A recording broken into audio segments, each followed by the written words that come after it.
एक छोटे से गांव में रामू नाम का एक गरीब लड़का रहता था। उसके पिता एक किसान थे और माँ घरेलू महिला। रामू अपने माता पिता की इकलौती संतान था। वह बहुत ही मेहनती और ईमानदार था। उसके माता पिता ने उसे हमेशा अच्छाई और सच्चाई का पाठ पढ़ाया था। एक दिन रामू स्कूल से घर लौट रहा था। तभी उसे रास्ते में एक बटुआ पड़ा हुआ मिला। उसने बटुए को उठाया और देखा कि उसमें काफ़ी सारे पैसे थे। रामू ने सोचा, यह पैसे तो किसी के बहुत काम आ सकते हैं।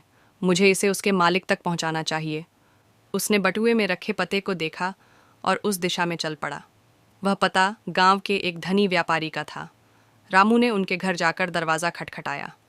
व्यापारी ने दरवाज़ा खोला और रामू को देखकर आश्चर्यचकित हुआ। रामू ने विनम्रता से बटुआ उन्हें वापस कर दिया। व्यापारी ने बटुआ खोलकर देखा और पाया कि सभी पैसे सुरक्षित थे। वह रामू की ईमानदारी से बहुत प्रभावित हुए। व्यापारी ने रामू से पूछा, तुम्हें पता था कि इस बटुए में इतने सारे पैसे हैं, फिर भी तुमने इसे वापस कर दिया? तुमने ऐसा क्यों किया? रामू ने जवाब दिया, सर, मेरे माता पिता ने मुझे सिखाया है कि ईमानदारी सबसे बड़ी दौलत है। ये पैसा मेरा नहीं है, इसलिए मैं इसे आप तक वापस लाया। व्यापारी रामू की बात सुनकर बहुत प्रसन्न हुए और उसे इनाम के रूप में कुछ पैसे दिए। उन्होंने रामू के माता पिता से भी मुलाकात की और उनकी परवरिश की प्रशंसा की।